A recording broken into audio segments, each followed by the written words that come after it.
So I just discovered another problem with this truck here. Another big financial expense. I'm like in panic mode here. I don't know what I'm going to do with this truck. So then I went down to the mechanic and talked to him about it, and he taught me something that I didn't know. And he showed me how I can fix it myself for about 150 bucks. Panic averted.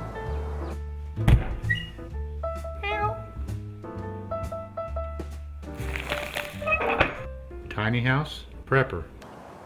Hi everybody, I'm Bill with Tinyhouse Prepper, and if you have been following along, you know that I've just recently put a new engine in this truck, and as I was putting it through its paces for the next week or so, the engine seems to be running great. I'm really happy with it, it's doing good, and then I started to hear a sound in the rear end when I used the brakes that it sounds like the brake pads are going bad.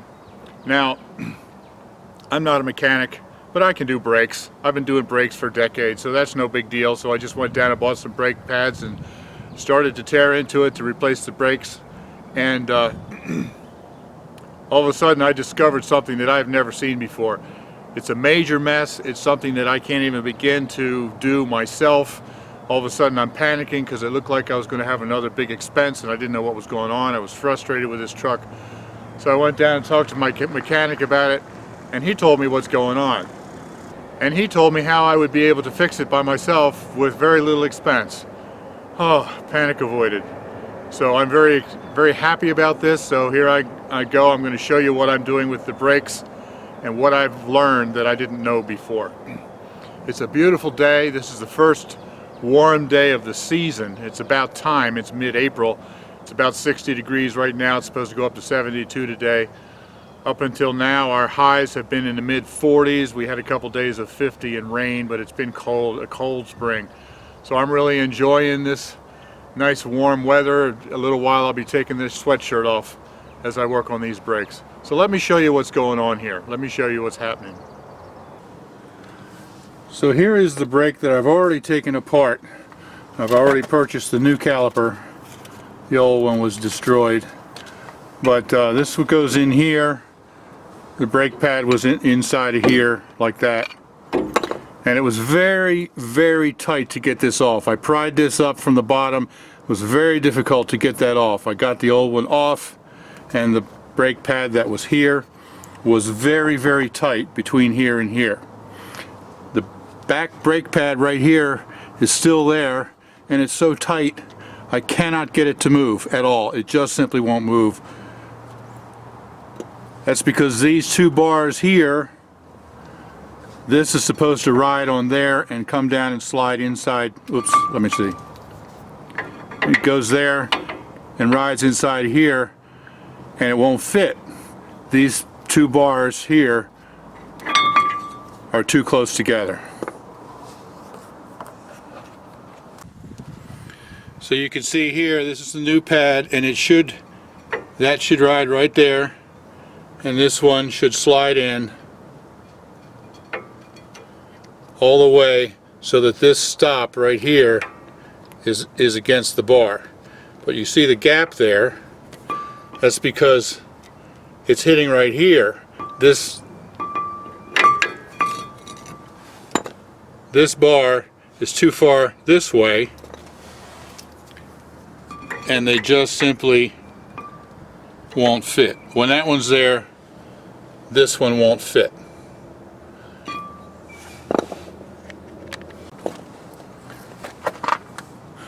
So I thought, in my inexperience, that this was bent, that it was bent up, and the brake wouldn't fit. So I thought I was going to have to replace this entire thing.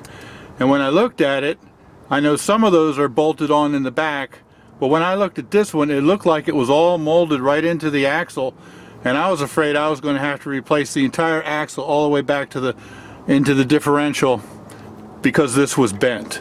And that's where I started to freak out, because I saw more big expense in a truck that I just didn't want to spend that much money on. So then I went down and talked to my mechanic about it, and he just kind of laughed. He said, "No, it's just rust."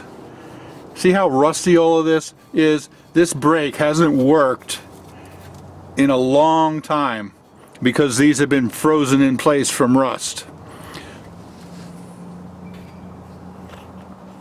So here's what he said.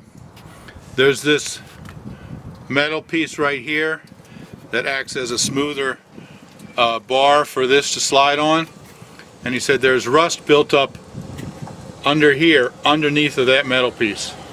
He said pry that off and then just sand that down underneath, sand the rust off on both sides, top and bottom, and then I can pop that metal piece back on, and he said it'll slide right in there, the brakes will slide right in there, slick as a whistle.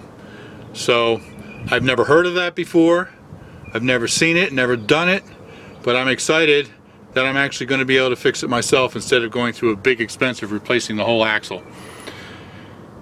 I still don't know quite how I'm going to do it. I hope this thing comes off easily, but we'll see. And here we go.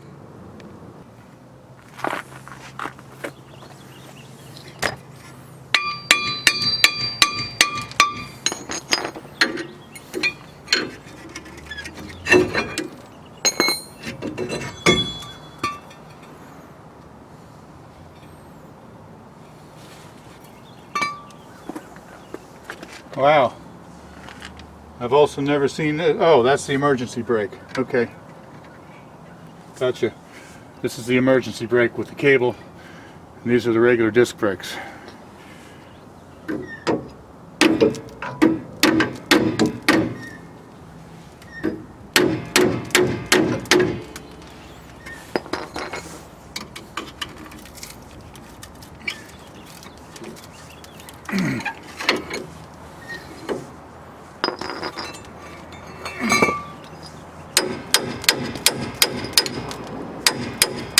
See how tight that is in there? That should slide right out. That should slide easily in and out when you apply the brakes, and it's just not moving. These brakes haven't worked for a long time. It did pass inspection last summer.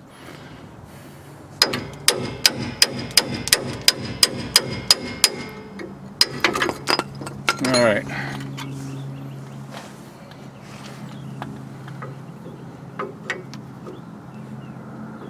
Now I got to figure out how to get these off.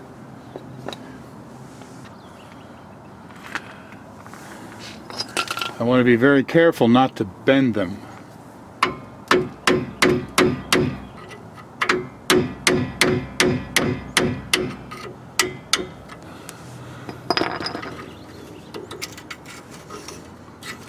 Well, that wasn't bad at all.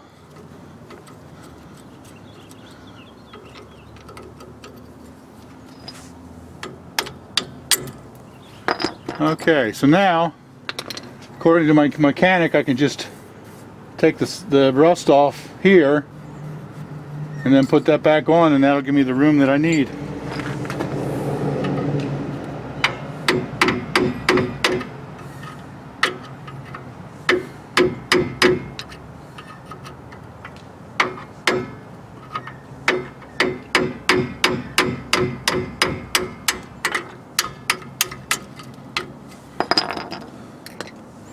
Look at that, slick as a whistle.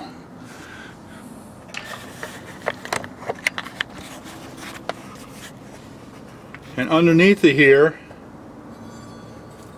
I don't know if you can see, if I can get it to focus, the rust right here. That's what I'm going to be removing.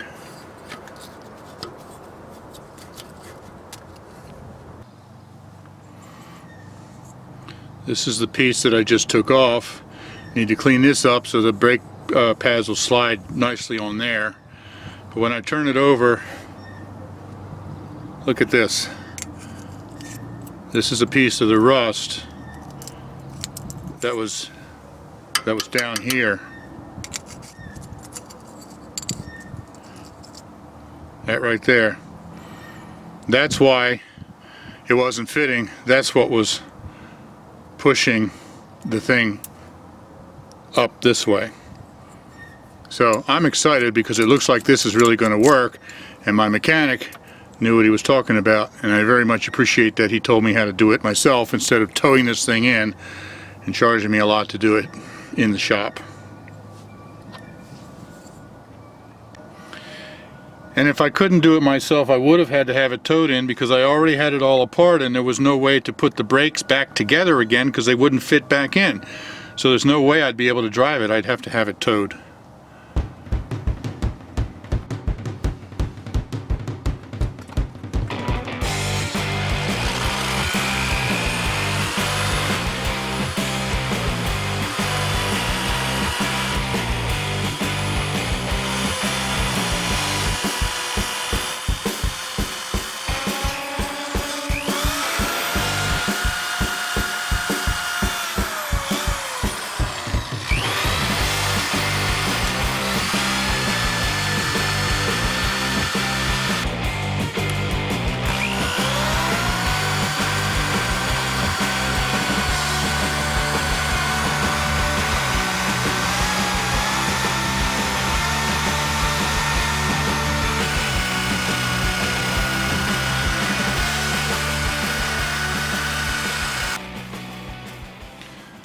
So now I've got this all nice and smooth. All of the rust is off of it from the top and also from these edges, inside and outside, top and bottom.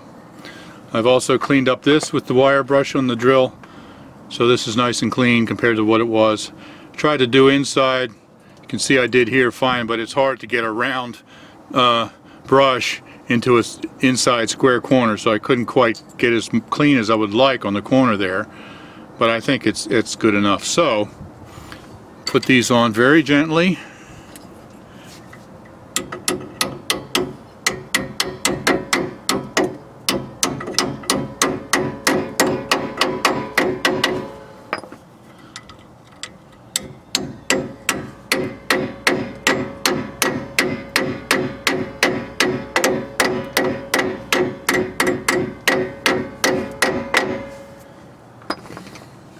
And see if this is going to fit. The moment of truth.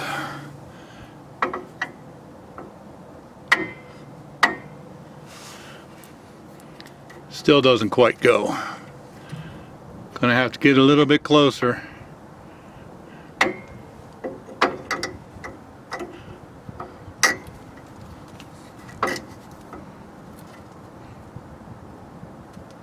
Alright, a little bit more. Maybe instead of just a wire brush, I also have a little bit of a grinding wheel right here. I might have to take a little bit more off. Let's try a little bit on the grinding wheel. Yeah, I can feel where it's still kind of raised a little bit right there. It's kind of like pitted, even though all the loose rust is gone.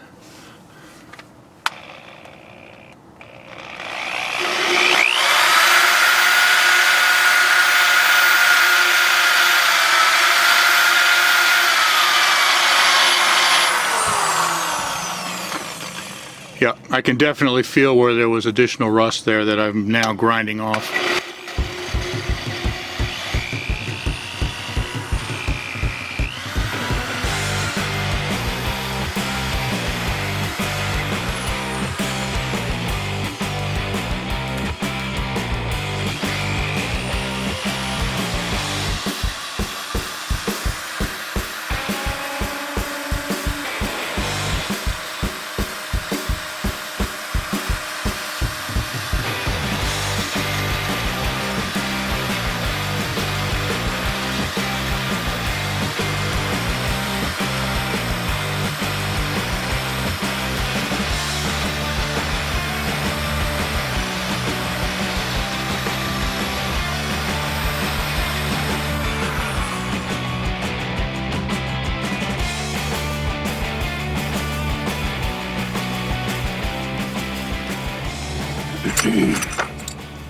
All right, let's try this again.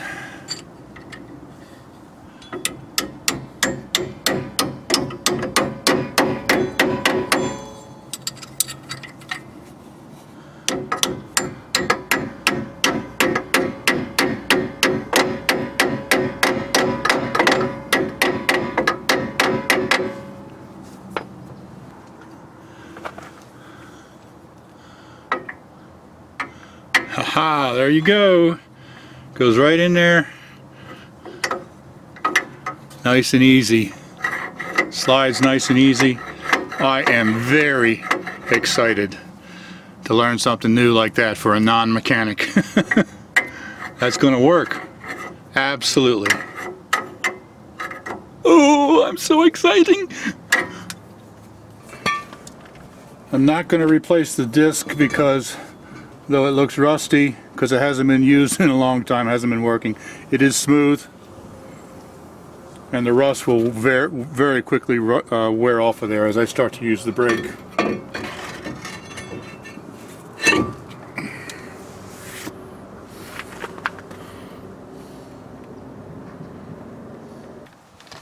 So now, as I start to put it back together, now that I've got these nice and smooth, I go into the box where the caliper was and I see that they actually have given me new ones.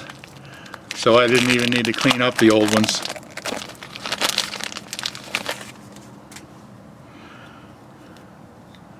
All I have to do now is figure out how to get them apart.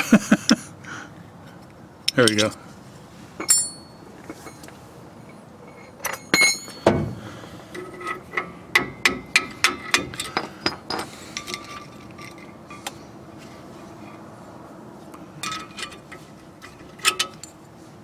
So, nice new one on there. That'll be even better.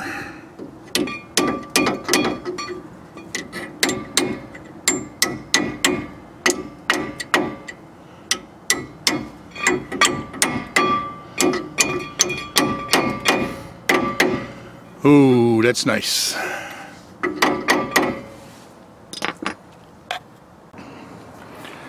Now I'm going to apply a little bit of lube here. This is specially made for brakes. It's rated to 400 degrees because brakes can get really hot. Just put a little bit right there. A little bit up here.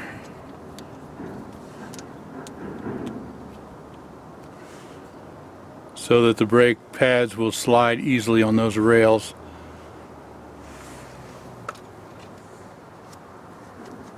And then I have now attached the brake line here. Got to make sure these go in first.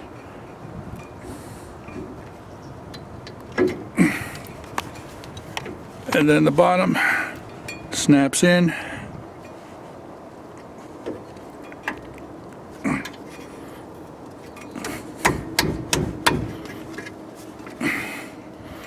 Just like that. Now all I have to do is just put the bolts in the back to hold it in place, and I'm good to go. By the way, I got this new rail here. That came with the calipers when I bought the calipers. If I had just bought the brake pads, I wouldn't have gotten this new rail. But since I bought the calipers, I got the new rail. Now brakes are designed so that they'll float back and forth. There's a bolt here and here that holds it in place, but the whole thing, you can see, slides so that there's some give as you're going down the road. And as you can see, everything here is sliding and moving freely, working properly. So I've got this problem licked and I'm very excited about it. I just saved who knows how many hundreds of dollars by doing it myself. It was $60 a piece for the road for the calipers. I got two of them plus tax and all that. It was about $130 for the two calipers, and I think it was about $20 for the brake pads.